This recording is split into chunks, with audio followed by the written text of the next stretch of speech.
कर्पूरगौरं करुणावतारं संसारसारं भुजगेन्द्रहारं।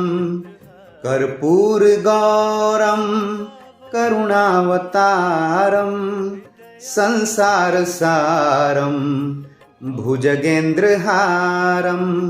सदा वसन्तं हृदयारविन्दे भवं भवानी सहितं नमामि।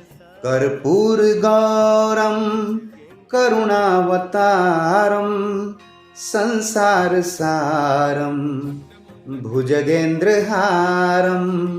सदा वसन्तं हृदयारविन्दे भवं भवानी सहितं नमामि।